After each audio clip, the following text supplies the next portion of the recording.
So ಇದರಲ್ಲಿ ಏನಂದರೆ ರೈತರೇ ಉದ್ಯಮಿ ಆಗಲಿಕ್ಕೆ ಅವಕಾಶ ಇದೆ. ರೈತರೇ ಈ ಪ್ರೊಸೆಸಿಂಗು ಮತ್ತು ವ್ಯಾಲ್ಯೂ ಅಡಿಷನ್ನು ಮತ್ತು ಬ್ರ್ಯಾಂಡಿಂಗ್, ಈ ಪ್ರೊಸೆಸಿಂಗು, ವ್ಯಾಲ್ಯೂ ಅಡಿಷನ್ನು ಮತ್ತು ಬ್ರ್ಯಾಂಡಿಂಗ್, ಈ ಮೂರನ್ನು ಯಾವ ರೈತರು ಮಾಡ್ಕೊಂಡು ಮಾರ್ಕೆಟಿಗೆ ಹೋಗ್ತಾರೋ ಅವರು 1 ರಿಂದ 4 ಪಟ್ಟು ಲಾಭವನ್ನು ಅವ್ರು ಬೆಳೀತಕ್ಕಂಥ ಆಹಾರದಲ್ಲಿ ಪಡಿಬೋದು.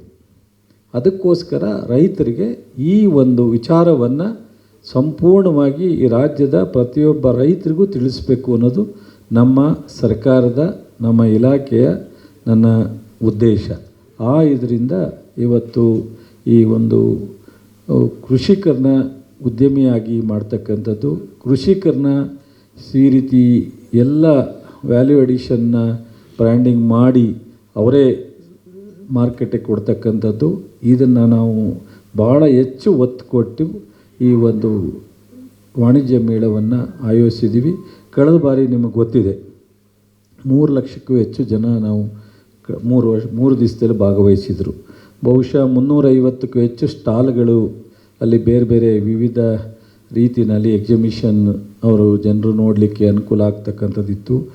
ಸೊ 10 ದೇಶದ ಪ್ರತಿನಿಧಿಗಳು ಇಲ್ಲಿ ಭಾಗವಹಿಸಿದರು. 25 ರಾಜ್ಯ ನಮ್ಮ ದೇಶದಲ್ಲಿ ಈ ಕೃಷಿ ಮೇಳದಕ್ಕೆ ಸುಮಾರು 4-5 ರಾಜ್ಯದ ಮಂತ್ರಿಗಳು ಭಾಗವಹಿಸಿದರು.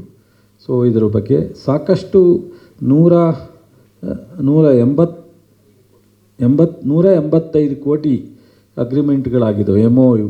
ಸೊ ನಮ್ಮ FAOಗಳು ಮತ್ತು ಬೇರೆ ರಾಜ್ಯದ ಬೇರೆ ದೇಶದ ಮಾರ್ಕೆಟಿಂಗ್ಗೆ ಕನೆಕ್ಟ್ ಆಗಿರ್ತಕ್ಕಂಥದ್ದು. ಹಾಗೆ ಒಂದಷ್ಟು ಡಿಸ್ಕಷನ್, ಸೊ ಬಹುಶಃ 30ಕ್ಕೂ ಹೆಚ್ಚು ಡಿಸ್ಕಷನ್ ಚರ್ಚೆಗಳು ಆಗಕ್ಕೆ ಅವಕಾಶ ಆಗಿತ್ತು. ಸೊ ಈ ಥರ ಬಹುಶಃ ಅಷ್ಟು ಹೆಚ್ಚು ಅವಕಾಶ ಆಗಿತ್ತು. ಈ ಬಾರಿನೂ ಸಹ ಅದಕ್ಕಿಂತ ಹೆಚ್ಚು ದೇಶದ ಪ್ರತಿನಿಧಿಗಳು ಮತ್ತು ರಾಜ್ಯಗಳು ಮತ್ತು ಸ್ಪೀಕರ್ಗಳಿರ್ಬೋದು ಮತ್ತು ಚರ್ಚಾ ವಿಚಾರಗಳಿರ್ಬೋದು, ಇವೆಲ್ಲವೂ ಆಗುತ್ತೆ. ಇದರ ಜೊತೆಗೆ ಈ ಬಾರಿನೂ 300ಕ್ಕೂ ಹೆಚ್ಚು ಸ್ಟಾಲ್ಗಳು ಅಲ್ಲಿ ಹಾಕ್ತಾ ಇದ್ದಾರೆ. ಮತ್ತು ನಮ್ಮ ಮುಖ್ಯಮಂತ್ರಿಗಳು, ಉಪಮುಖ್ಯಮಂತ್ರಿಗಳು ಇನಾಗ್ರೇಟ್ ಮಾಡ್ತಾ ಇದ್ದಾರೆ.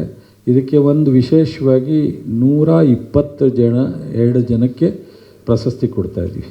ಈ 104 ಜನ ಕೃಷಿ ಪ್ರಶಸ್ತಿ, 18 ಜನಕ್ಕೆ ಕೃಷಿ ಪಂಡಿತ್ ಪ್ರಶಸ್ತಿ, 18 ಜನಕ್ಕೆ ಕೃಷಿ ಪಂಡಿತ್ ಪ್ರಶಸ್ತಿ, 104 ಜನಕ್ಕೆ ಕೃಷಿ ಪ್ರಶಸ್ತಿ, 122 ಜನಕ್ಕೆ ನಾವು ಪ್ರಶಸ್ತಿಯನ್ನು 6ನೇ ತಾರೀಕು ಮಾನ್ಯ ಮುಖ್ಯಮಂತ್ರಿಗಳು, ಉಪಮುಖ್ಯಮಂತ್ರಿಗಳು, ಸೊ ಎಲ್ಲ ನಮ್ಮ ಗಣ್ಯರ ಸಮ್ಮುಖದಲ್ಲಿ ರಾಜ್ಯದ ಉದ್ದಗಲಕ್ಕೂ ಎಲ್ಲ ರೈತರು, ಪ್ರತಿ ಜಿಲ್ಲೆನಲ್ಲಿ ಈ ಮೇಳ ಆಗಿದೆ.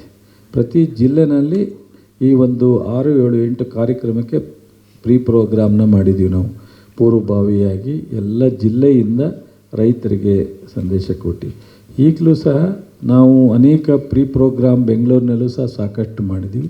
ಸಾಕಷ್ಟು ನಿಮ್ಮ ಮೂಲಕ, ಎಲೆಕ್ಟ್ರಾನಿಕ್ ಮೀಡಿಯಾ, ಪ್ರಿಂಟ್ ಮೀಡಿಯಾ ಮೂಲಕ ಸಾಕಷ್ಟು ನಿಮ್ಮನ್ನು ರಿಕ್ವೆಸ್ಟ್ ಮಾಡಿ, ಅಥವಾ ನೀವು ಈ ಕೃಷಿಕರೇ ನೀವು ಹೆಚ್ಚು ಆಸಕ್ತಿ ಇರೋದರಿಂದ ಅನೇಕ ಮೀಡಿಯಾ, ಪ್ರಿಂಟ್ ಮೀಡಿಯಾ ಚಾನಲ್ಗಳು ಸಹ ಸಾಕಷ್ಟು ವಿಚಾರವನ್ನು ಪ್ರಚಾರ ಮಾಡಿದ್ದೀರ. ಇದೆಲ್ಲ ಕಾರಣದಿಂದ ಬಹುಶಃ 6, 7, 8 ಸಕ್ಸಸ್ಫುಲ್ ಒಂದು 2026ನೇ ವಾಣಿಜ್ಯ ಮೇಳವನ್ನು ಉತ್ಪಾದನೋತ್ತರ ಕೃಷಿ ಅನ್ನೋ ಒಂದು ಕಾನ್ಸೆಪ್ಟ್ ಇಟ್ಟು, ಸೊ ತ್ರಿಪುರವಾಸಿನಿ ಅರಮನೆ ಮೈದಾನದಲ್ಲಿ 6ನೇ ತಾರೀಕು ಉದ್ಘಾಟನೆ ಮಾಡಿ 8ನೇ ತಾರೀಕು ಕ್ಲೋಸಿಂಗ್ ಫಂಕ್ಷನ್ ಮಾಡ್ತಕ್ಕಂಥ ಒಂದು ಕೆಲಸವನ್ನು ನಮ್ಮ ಸರ್ಕಾರ, ನಮ್ಮ ಇಲಾಖೆ ಮಾಡ್ತಾಯಿದ್ದೀವಿ. ಇದಕ್ಕೋಸ್ಕರ ತಮ್ಮ ಮೂಲಕ ಒಂದು ಇನ್ನು 2 ದಿವಸ ಇರೋದರಿಂದ ಇನ್ನೂ ಹೆಚ್ಚು ವಿಚಾರ ಜನರಿಗೆ ತಲುಪಲಿ ಅನ್ನೋ ಕಾರಣಕ್ಕೋಸ್ಕರ ನಾನು ಈ ಒಂದು ಪ್ರೆಸ್ ಮೀಟನ್ನು ಮಾಡಿ ತಮಗೆ ತಿಳಿಸ್ತಾ ಇದ್ದೀನಿ. ಸೊ ನಮಸ್ಕಾರ. ಏನಾದ್ರು ಡೌಟ್ಸ್ ಇದ್ದರೆ ಹೇಳ್ಬೋದು. ಅಂತಾರಾಷ್ಟ್ರೀಯ ವಾಣಿಜ್ಯ ಮೇಳ 2026 ಫೆಬ್ರವರಿ 6, 7, 8ರಂದು ಬೆಂಗಳೂರಿನ ಅರಮನೆ ಮೈದಾನದ ತ್ರಿಪುರವಾಸಿನಿಯಲ್ಲಿ ಆಯೋಜಿಸುತ್ತಿದೆ. ಇದು ಕರ್ನಾಟಕ ಕೃಷಿ ಇಲಾಖೆ ಪ್ರಕಟಣೆ. ಯಾರಾಗ್ತಾರೆ ಎಂಎಲ್ಎ ಅಭ್ಯರ್ಥಿ 2028 ಶೀಘ್ರದಲ್ಲೇ. ಪ್ರತಿದಿನ ಒಂದೊಂದು ಕ್ಷೇತ್ರದ ಟಿಕೆಟ್ ಆಕಾಂಕ್ಷಿಗಳ ಸಂಪೂರ್ಣ ಮಾಹಿತಿ ಪೊಲಿಟಿಕಲ್ ಜರ್ನಲಿಸ್ಟ್ KM ಶಿವಕುಮಾರ್ ಅವರಿಂದ. ಕರ್ನಾಟಕದ ನಂಬರ್ 1 ಡಿಜಿಟಲ್ ಮೀಡಿಯಾ ನಿಮ್ಮ ನೆಚ್ಚಿನ ಕರ್ನಾಟಕ ಟಿವಿಯಲ್ಲಿ ಮಾತ್ರ. ನೀವು ಸಣ್ಣ ಆಗ್ಬೇಕಲ್ವಾ? ಅದು ಒಂದು ಉತ್ತಮ ಆಹಾರದಿಂದ ಸಣ್ಣ ಆಗ್ಬೇಕಲ್ವಾ? ಪ್ರತಿದಿನ ನಮ್ಮ ಜೀನಿ ಸ್ಲಿಮ್ ನ ಯೂಸ್ ಮಾಡಿ ಯಾವುದೇ ಸೈಡ್ ಎಫೆಕ್ಟ್ ಇಲ್ದಂಗೆ ನೀವು ಸಣ್ಣ ಆಗ್ತೀರಾ.